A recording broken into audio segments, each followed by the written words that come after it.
अगर आप भी लेना चाहते हैं देश दुनिया की तमाम जानकारी तो आज ही सब्सक्राइब करें हमारे चैनल को। साथ ही नीचे दिए बेल आइकन को जरूर दबाएं ताकि हर अपडेट आप तक पहुंच सके। नमस्कार, भारत साक्षी न्यूज नेटवर्क पर आप सभी का स्वागत है। सीडीएस जनरल बिपिन रावत ने रक्षा क्षेत्र में देश को आत्मनिर्भर बनाने के लिए प्राइवेट सेक्टर से भी डिफेंस सेक्टर में निवेश की अपील की है। साथ ही उन्होंने डिफेंस सेक्टर के जो पीएसयूज हैं और उसके साथ ही जो आयुध फैक्ट्रियां हैं उनका भी नवीनीकरण किए जाने की बात कही है और कहा है कि इनको नई टेक्नोलॉजी अपनाना चाहिए और हमारे जो रक्षा तैयारियां हैं, रक्षा जरूरतें हैं, उनको पूरा करने के लिए हमें किसी अन्य देश पर निर्भर नहीं रहना चाहिए। उन्होंने एक संकेत दिया, उन्होंने कहा कि देखिए समय समय पर प्रतिबंधों की धमकी मिल जाती है या फिर हम क्यों अपनी रक्षा जरूरतों के लिए किसी खास राष्ट्र पर निर्भर रहें।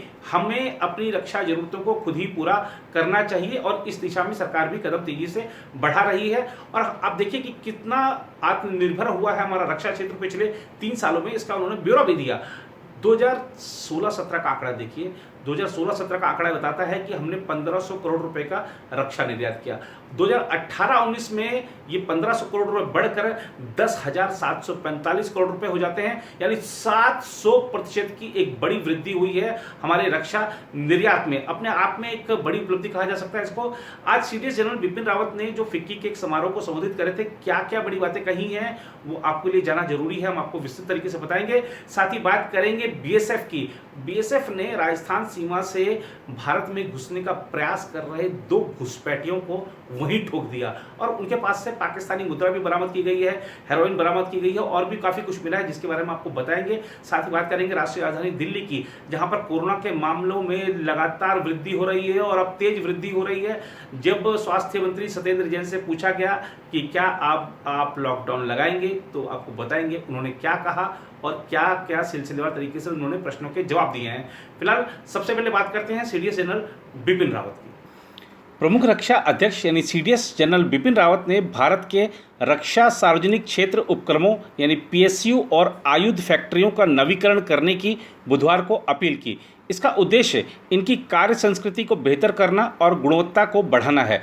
जनरल रावत ने यह भी कहा कि भारत के कुछ पुराने सैन्य साजो सामान नए पुर्जे लगाकर उन देशों को निर्यात किए जा सकते हैं जिनके पास अपनी रक्षा के लिए ऐसे वांछित सैन्य उपकरणों का अभाव है।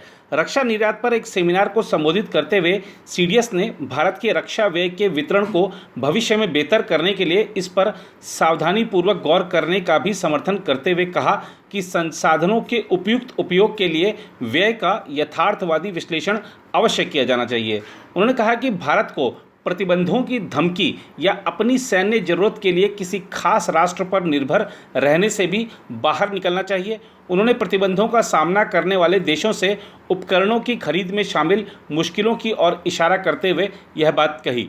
भारत ने अक्टूबर 2018 में वायु रक्षा मिसाइल प्रणाली S-400 की 5 इकाई खरीदने के लिए रूस के साथ $5 अरब के सौदे पर हस्ताक्षर किए थे। भारत ने अमेरिकी ट्रंप प्रशासन की चेतावनी की परवाह नहीं करते हुए ऐसा किया था। अमेरिका ने चेतावनी दी थी कि इस पर आगे बढ़ने पर अमेरिकी प्रतिबंधों का सामना करना पड़ सकता है।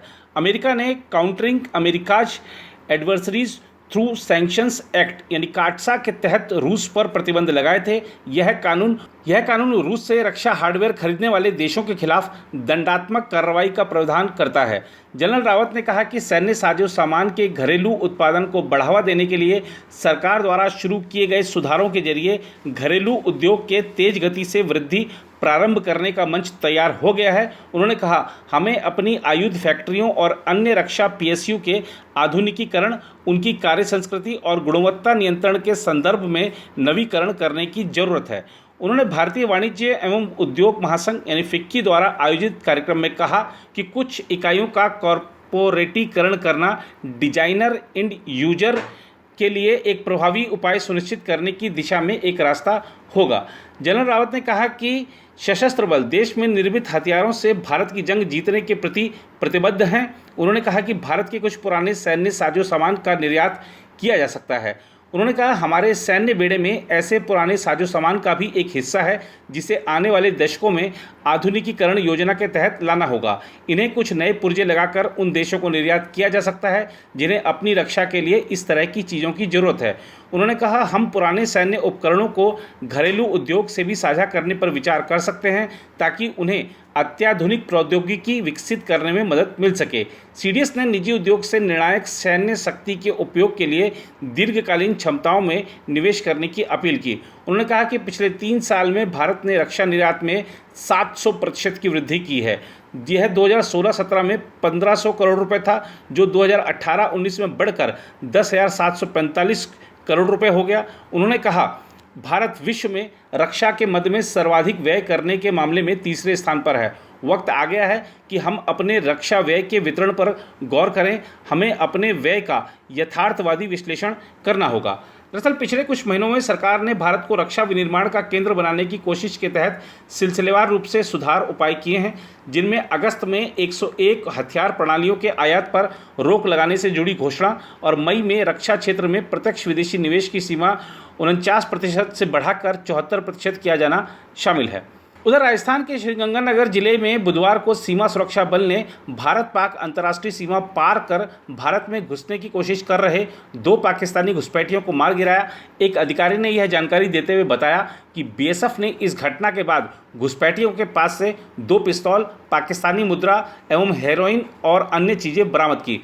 उप महानिरीक्षक राजस्थान सीमा मदन सिंह राठौड़ ने बताया कि श्रीगंगानगर सेक्टर में ख्यालीवाला सीमा चौकी के पास 2 व्यक्ति बाढ़ के समीप आते दिखाई दिए। उन्होंने कहा, गश्त पर तैनात गार्ड ने उन्हें ललकारा और लौट जाने को कहा, लेकिन उन्होंने चेतावनी पर ध्यान नहीं दिया। इस पर गश्ती दल ने उन पर गोली चला दी। उन्होंने बताया कि फायरिंग में दोनों घुसपैठिए मारे गए। बीएसएफ को घुसपैठियों के पास से 2 पिस्तौल, कुछ कारतूस और मैगजीन, 1-1 किलोग्राम हेरोइन के 8 पैकेट, नाइट विजन उपकरण और 13,000 रुपये मूल्य की पाकिस्तानी मुद्रा मिली। राठौड़ के अनुसार घुसपैठियों में से एक के पास मिले पहचान पत्र के आधार पर उसकी शिनाख्त शाहबाज अली के रूप में हुई है, दूसरे की पहचान नहीं हुई है। 1 महीने से थोड़ा अधिक समय में यह ऐसी दूसरी घटना है। बाड़मेर जिले में बखासर में बीकेडी चौकी पर 7 अगस्त को बीएसएफ के हाथों एक पाकिस्तानी नागरिक मारा गया था। वह बाढ़ को पार करने का प्रयास कर रहा था। कल रात को भारत पाकिस्तान सीमा पर सीमा सुरक्षा बल द्वारा 2 पाकिस्तानी स्मगलर्स के साथ मुठभेड़ हुई। उसमें वो दोनों ही पाकिस्तानी स्मगलर्स मारे गए और ये घटना हमारे 91 बटालियन के ख्यालीवाला यूपी के क्षेत्राधिकार में हुई। इसका लोकेशन श्री करणपुर में है और ये श्री गंगानगर के सेक्टर के अधीन आता है। इसके यूनिट के कमांडेंट का नाम है श्री देवेंद्र सिंह।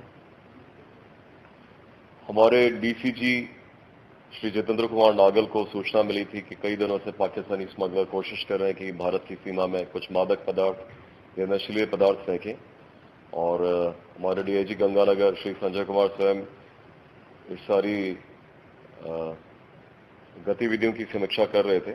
हमारे डीआईजी जी श्री मदन सिंह राठौड़ को भी लगातार सूचनाएं मिल रही थी।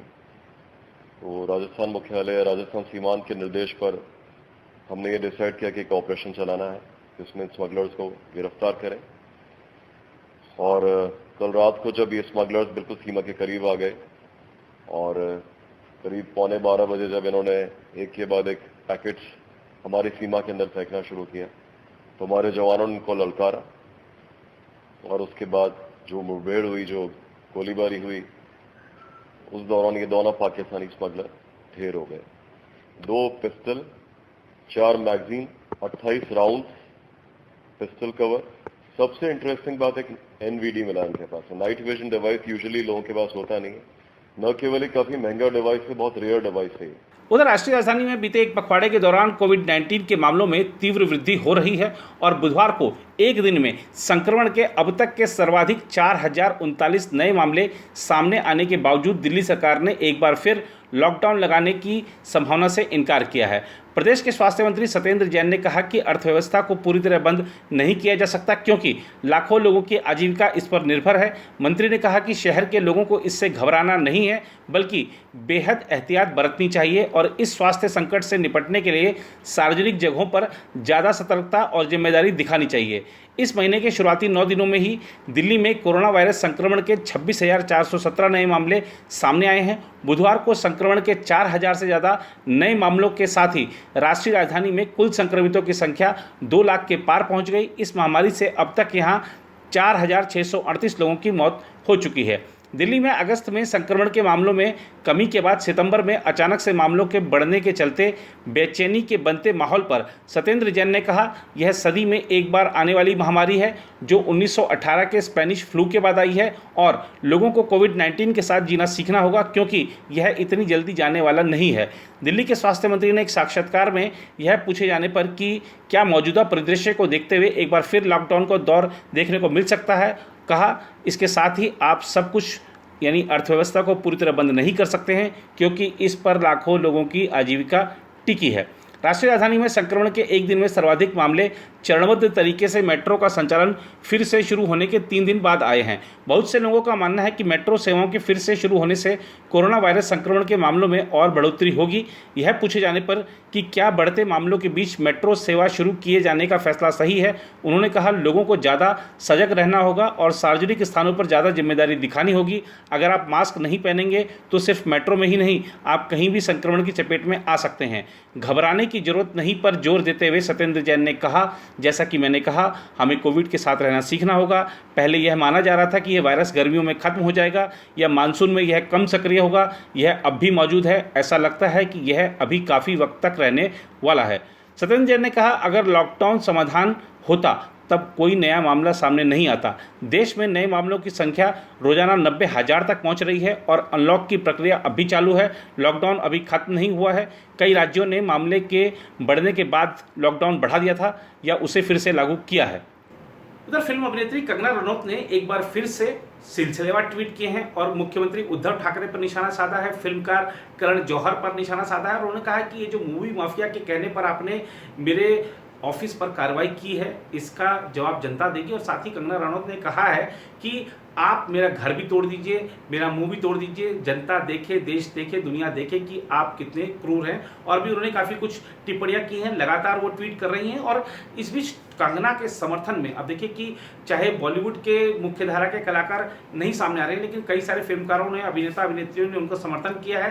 राजनीतिक रूप से उनका समर्थन लगातार बढ़ रहा है और ये सब दिखा रहा है कि कंगना का जो जितना कमजोर माना था शायद शिवसेना ने या महाराष्ट्र सरकार ने, ऐसा नहीं है। कंगना की अपनी एक राजनीतिक ताकत बनती दिख रही है। हिमाचल के मुख्यमंत्री ने तो साफ साफ कह दिया है कि हिमाचल की बेटी के साथ ऐसा किया जाना सर्वथा गलत था। और महाराष्ट्र के पूर्व मुख्यमंत्री देवेंद्र फडणवीस ने भी ट्वीट करके एक वीडियो ट्वीट किया है उन्होंने और कहा है कि ये जो कार्रवाई की गई है ये बदले की भावना है। और कंगना ने अपने ट्वीट में भी इसी बात का उल्लेख किया है। उन्होंने कहा है कि ये जो कैंडल गैंग है, ये जो उदारवादी गैंग है, ये सब कहाँ है आज जब महाराष्ट्र में जो बॉम्बे हाई कोर्ट है उसने टिप्पणी की है बीएमसी पर कि ये जो कुछ किया गया ये बदले की कार्रवाई है। तो इस बदले की कार्रवाई जब कोर्ट कह रही है तब ये सब चुप क्यों है, खामोश क्यों है?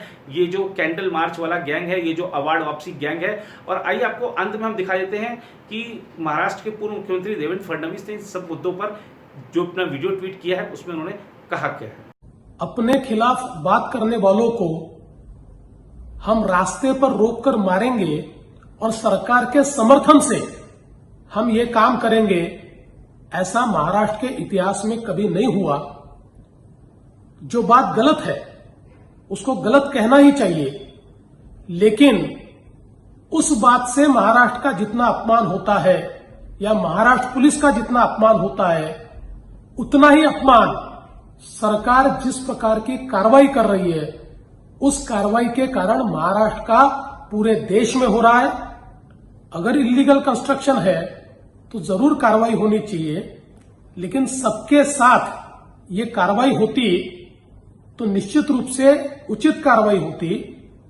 किसी ने आपके खिलाफ बात कही, इसलिए जब आप कार्रवाई करते हो तो ये कायरता है, बदले की भावना है और महाराष्ट्र में इस प्रकार की भावना का कोई सम्मान नहीं हो सकता।